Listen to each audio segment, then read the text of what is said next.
प्यारे बच्चों, welcome to एकेस्ट्री। आज हम लोग क्लास 10 का साइंस विषय का चर्चा करेंगे। ये प्री टेस्ट लिया गया है क्लास 10 के लिए। प्यारे बच्चों, हर स्कूल में टेस्ट लिया जा रहा है। यदि आपका स्कूल में टेस्ट हो गया है तो आप यही क्वेश्चन आपको आया होगा, आप इसे मिला लें, आप कितना सही करके आएँ। यदि आपका स्कूल में प्री टेस्ट नहीं हुआ है तो प्यारे बच्चों यही क्वेश्चन आपको मिलेगा। तो आप इस क्वेश्चन को अपने सारे दोस्तों के साथ शेयर करें और आप इसका नोट्स बना लें, ठीक है। क्योंकि पिछले बार भी जब आपका स्कूल में एग्जाम हुआ था उससे पहले हम क्वेश्चन अपलोड किए थे और आपका स्कूल में जो बच्चा देखा था वीडियो, आप उससे बात करें तो आपको बताएगा सेम टू सेम वही क्वेश्चन आया था। तो इस क्वेश्चन को अपने सारे दोस्तों के साथ सबसे पहले शेयर करें और आप इसका नोट्स बना लें, ठीक है। प्यारे बच्चों, आपका एक प्री टेस्ट जो होगा वो 2 पेपर का एक साथ में होगा। इसमें मैथ और साइंस एक साथ होगा, हिंदी और संस्कृत एक साथ होगा। स्कूल में जो टेस्ट होगा उसका सारा क्वेश्चन को हम अपने चैनल में अपलोड करेंगे। प्यारे बच्चों, यदि वीडियो आपको अच्छा लगता है, हेल्पफुल लगता है तो वीडियो को लाइक करें। एंड यदि आप हमारे चैनल में पहली बार हैं तो चैनल को सब्सक्राइब कर लें, साथ ही साथ बेल आइकन को ऑन कर लें। इससे प्रॉफिट होगा। एग्जाम से रिलेटेड जितना क्वेश्चन जो आपका सेट का क्वेश्चन है जेक द्वारा जारी किया गया, उन सारा सेट को भी अपलोड कर चुके हैं। यदि आप उस वीडियो को देखें तो ठीक है, नहीं देखें तो सारा प्लेलिस्ट में है, आप जाके देख सकते हैं। क्लास वाइज प्लेलिस्ट बनाया गया है। तो चलिए क्लास को स्टार्ट करते हैं।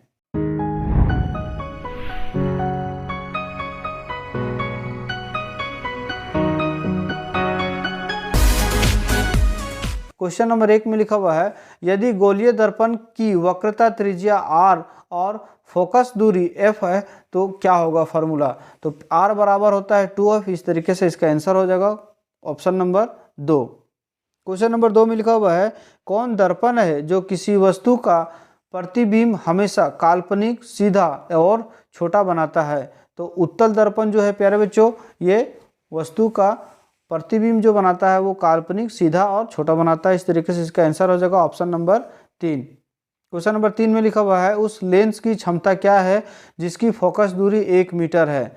तो उस लेंस की जो क्षमता होगा वो 1d होगा। इस तरीके से इसका आंसर हो जाएगा ऑप्शन नंबर 3।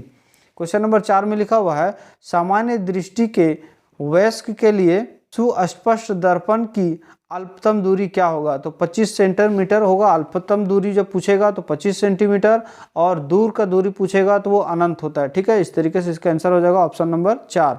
चलिए क्वेश्चन नंबर 5 को देखते हैं। क्वेश्चन नंबर 5 में लिखा हुआ है, मानव नेत्र अभिनेत्र लेंस की फोकस दूरी को समायोजित करके विभिन्न दूरियां पर रखी वस्तुओं को फोकस कर सकता है। ऐसा हो पाने का कारण है, सामंजस्य के कारण होता है। इस तरीके से इसका आंसर हो जाएगा ऑप्शन नंबर 2। क्वेश्चन नंबर 6 में लिखा हुआ है, विभवांतर मापने के यंत्र को क्या कहते हैं। तो इसको वोल्ट मीटर कहते हैं। इस तरीके से इसका आंसर हो जाएगा ऑप्शन नंबर 3। नेक्स्ट क्वेश्चन की तरफ बढ़ते हैं। क्वेश्चन नंबर 7, विद्युत आवेश का एसआई मात्रक क्या है। तो विद्युत आवेश का एसआई मात्रक होता है कूलॉम। तो इस तरीके से इसका आंसर हो जाएगा ऑप्शन नंबर 2। क्वेश्चन नंबर 8 में लिखा हुआ है, जूल ऑब्लिक कूलॉम निम्न में से किसके बराबर होते हैं। तो वोल्ट के बराबर होता है ये दोनों, ठीक है। इस तरीके से इसका आंसर हो जाएगा ऑप्शन नंबर 2। क्वेश्चन नंबर 9 को देखते हैं। क्वेश्चन नंबर 9 में लिखा हुआ है, ए और बी 2 प्रतिरोधों आसर क्रम में संयोजित किया गया है, समतुल्य प्रतिरोध होगा।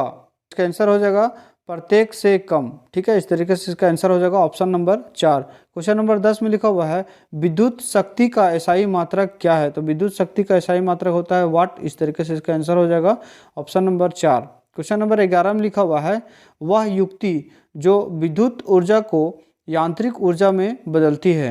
विद्युत मोटर है ना। इस तरीके से इसका आंसर हो जाएगा ऑप्शन नंबर 2। जो विद्युत मोटर होता है वो विद्युत ऊर्जा को यांत्रिक ऊर्जा में बदलता है। इस तरीके से इसका आंसर हो जाएगा ऑप्शन नंबर 2। बच्चों, क्वेश्चन नंबर 12 में लिखा हुआ है, प्रत्यावर्ती धारा की आवृत्ति क्या होगी यदि इसकी दिशा प्रत्येक 0.01 सेकेंड के पश्चात परिवर्तित होती है। तो इसका आंसर हो जाएगा 50 हर्ट्ज, ठीक है। इस तरीके से इसका आंसर हो जाएगा option number A. Question number 13 की तरफ बढ़ते हैं। तो क्वेश्चन नंबर 13 में लिखा हुआ है, लघु पतन के समय परिपथ में विद्युत धारा का मान क्या होगा।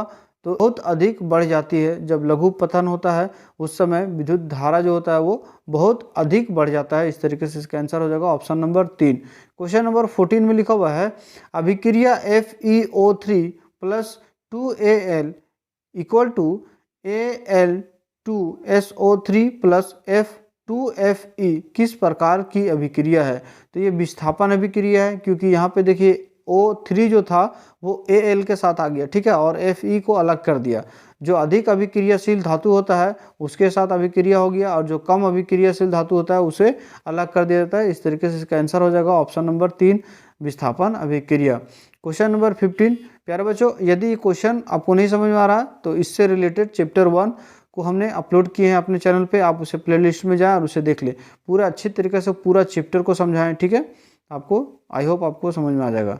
संक्षारण के कारण तांबे पर चढ़ने वाली परत का रंग क्या होता है? तो जो संरक्षण के कारण यानी जंग के कारण जो होता है उसको बोलते हैं, वो तांबा में जो चढ़ता है वो हरा कलर होता है, ठीक है, और लोहा में जो होता है वो भूरा कलर का होता है, और चांदी में जो होता है वो काला कलर का होता है, ठीक है। इस तरीके से इसका आंसर हो जाएगा ऑप्शन नंबर 2। नेक्स्ट क्वेश्चन की तरफ बढ़ते हैं। Question number 16। क्वेश्चन नंबर 16 में देखिए लिखा हुआ है क्रिया CuO plus H2 equal to Cu plus H2O में किसका उपचयन हो रहा है? तो उपचयन बोलते हैं प्यारे बच्चों जिसमें ऑक्सीजन आके मिल जाता है उसे उपचयन बोलते हैं, और ऑक्सीजन जिसे हट जाता है उसे अपचयन बोलते हैं। तो यहाँ पे देखिए कॉपर में ऑक्सीजन मिला, आप यहाँ पे देखिए उत्पाद में Cu सिर्फ था और यहाँ पे अभिकारक में CuO है, तो कॉपर के साथ ऑक्सीजन मिला, तो यहाँ पे बोल रहा है कि उपचयन क्या होगा? तो CuO का उपचयन होगा, ठीक है। तो इस तरीके से इसका आंसर हो जाएगा ऑप्शन नंबर 3। नेक्स्ट क्वेश्चन की तरफ बढ़ते हैं।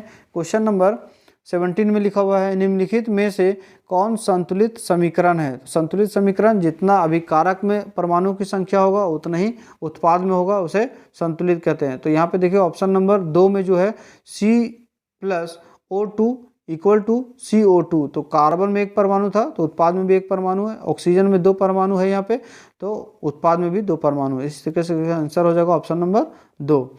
नेक्स्ट क्वेश्चन, क्वेश्चन नंबर 18 में लिखा हुआ है जिप्सम का रासायनिक सूत्र है। तो जिप्सम का रासायनिक सूत्र होता है CaSO4 इंटू 2H2O, ठीक है। इस तरीके से आंसर हो जाएगा ऑप्शन नंबर 3।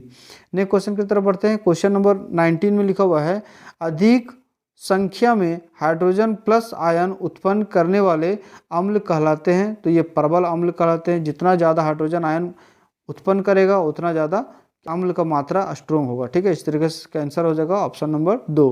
क्वेश्चन नंबर 20 की तरफ बढ़ते हैं। क्वेश्चन नंबर 20 में लिखा हुआ है टमाटर में उपस्थित अम्ल है। तो टमाटर में जो अम्ल उपस्थित होता है वो होता है सिट्रिक अम्ल। इस तरीके से इसका आंसर हो जाएगा ऑप्शन नंबर 2। Question number 21।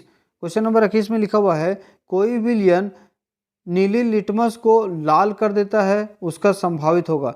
जो नीला लिटमस को लाल करता है वो अम्ल होता है, और अम्ल के pH मान जो होता है वो 7 से कम होता है, ठीक है। इस तरीके से इसका आंसर हो जाएगा ऑप्शन नंबर 4। और लाल लिटमस को जो फिर से नीला कर देता है उसे क्षार कहते हैं, ठीक है। आई होप आपको समझ में आ रहा होगा। इस तरीके से इसका आंसर हो जाएगा ऑप्शन नंबर 4। यदि आपको अम्ल, क्षार एवं लवण में कहीं भी प्रॉब्लम होता है अपने चैनल में इसका चैप्टर को कंप्लीट सॉल्यूशन यहाँ पे अपलोड किए हैं, आप वहाँ पे जाके देख सकते हैं, ठीक है। इसका लिंक आपको आई बॉल पे मिल जाएगा, टच कीजिएगा तो अम्ल एवं क्षार पे चल जाइएगा।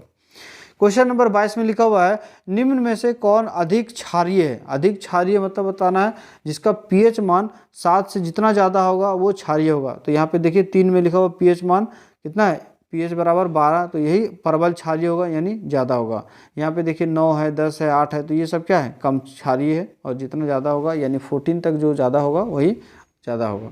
तो इस तरीके से कैंसर हो जाएगा ऑप्शन नंबर 3। क्वेश्चन नंबर 23 में लिखा हुआ है निम्न में से कौन उभयधर्मी ऑक्साइड का उदाहरण है? तो उभयधर्मी ऑक्साइड का उदाहरण यहाँ पे देखिए ऑप्शन नंबर 4 में लिखा हुआ है Al2O3, ठीक है। इस तरीके से कैंसर हो जाएगा ऑप्शन नंबर 4। चलिए बढ़ते हैं क्वेश्चन नंबर 24 की तरफ। क्वेश्चन नंबर 24 में लिखा हुआ है निम्न में कौन आधातु द्रव है? आधातु द्रव जो है बेरिलियम होता है, ये आपका क्या हो गया? आधातु का उदाहरण है। इस तरीके से कैंसर हो जाएगा ऑप्शन नंबर 3। क्वेश्चन नंबर 25 में लिखा हुआ है एथीन का अणुसूत्र है C2H4, ठीक है। इस तरीके से कैंसर हो जाएगा ऑप्शन नंबर 3। क्वेश्चन नंबर 26 में लिखा हुआ है निम्न में कौन संतृप्त हाइड्रोकार्बन है? संतृप्त हाइड्रोकार्बन तो ये है प्रोपेन है, जो प्रोपेन है वो संतृप्त हाइड्रोकार्बन है। इस तरीके से कैंसर हो जाएगा ऑप्शन नंबर ए।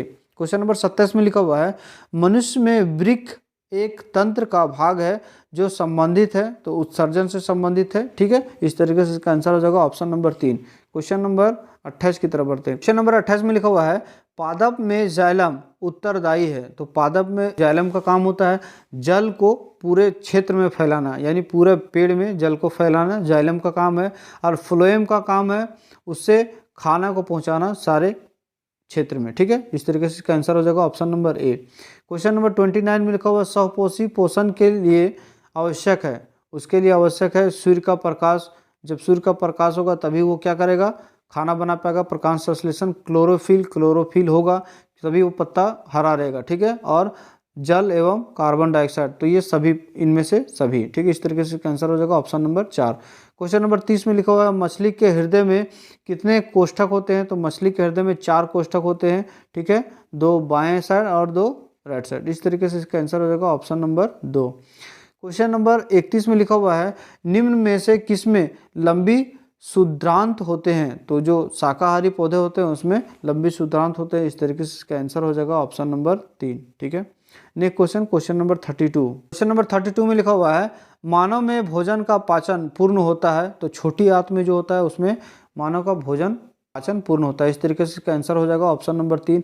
और पाचन का स्टार्ट जो होता है वो मुंह से ही स्टार्ट हो जाता है, ठीक है। नंबर 33 में लिखा हुआ है एकल जीव प्लाज्मोडियम में किस विधि द्वारा जनन होता है। तो ये बहुखंडन द्वारा होता है। तो इस तरीके से इसका आंसर हो जाएगा ऑप्शन नंबर 2। क्वेश्चन नंबर 34 में लिखा हुआ है ईस्ट किस विधि द्वारा अलैंगिक जनन करते हैं। जो ईस्ट होता है वो मुकुलन द्वारा होता है, यानी एक से बढ़ने लगता है। हम यहाँ पे देखिए इसका इमेज भी लगा दिया हूँ मुकुलन का, ठीक है। इस तरीके से इसका आंसर हो जाएगा ऑप्शन नंबर 3। प्रकाश संश्लेषण के दौरान कौन सी गैस मुक्त होती है। तो प्रकाश संश्लेषण के द्वारा ऑक्सीजन मुक्त होता है, ठीक है। जब पेड़ पौधे अपना खाना बनाते हैं उस समय बहुत ज़्यादा मात्रा में ऑक्सीजन मुक्त होती है। इस तरीके से इसका आंसर हो जाएगा ऑप्शन नंबर 3। क्वेश्चन नंबर 36 की तरफ बढ़ते हैं। क्वेश्चन नंबर 36 में लिखा हुआ है निम्न में कौन ऊर्जा का नवीनीकरण स्रोत है। जो सूर्य का ऊर्जा है वही नवीनीकरण स्रोत है। इस तरीके से इसका आंसर हो जाएगा ऑप्शन नंबर 4। प्यारे बच्चों ये क्वेश्चन बहुत बार रिपीट कर रहा है और ये क्वेश्चन 100% आने की संभावना है, इसलिए आप इसे रट लीजिएगा। नवीनीकरण स्रोत जो होता है वो सूर्य होता है, ठीक है। इस तरीके से इसका आंसर हो जाएगा ऑप्शन नंबर 4।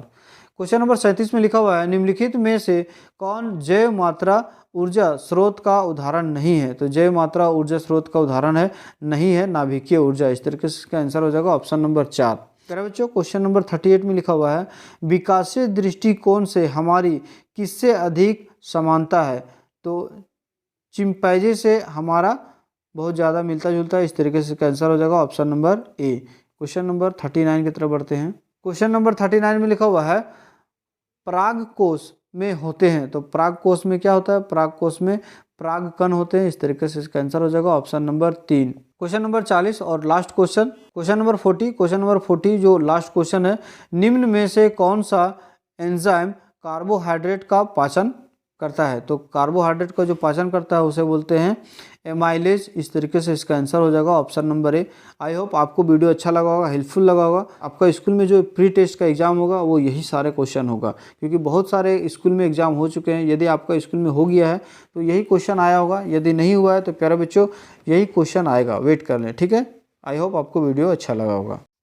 प्यारे बच्चों सभी क्लास के वीडियो चैप्टर वाइज देखने के लिए हमारे चैनल को सब्सक्राइब करें, साथ ही बेल आइकन को ऑन कर लें। उसके बाद एक के स्टडी को टच करें, उसके बाद आप होम पेज पर आ जाएंगे। होम पेज में आने के बाद प्लेलिस्ट को टच करें। प्लेलिस्ट को टच करेंगे तो यहाँ पे क्लास वाइज वीडियो को अपलोड किया गया है, उसे आप पूरे चैप्टर वाइज देख सकते हैं। Thanks for watching. एक के स्टडी ऑलवेज विथ यू।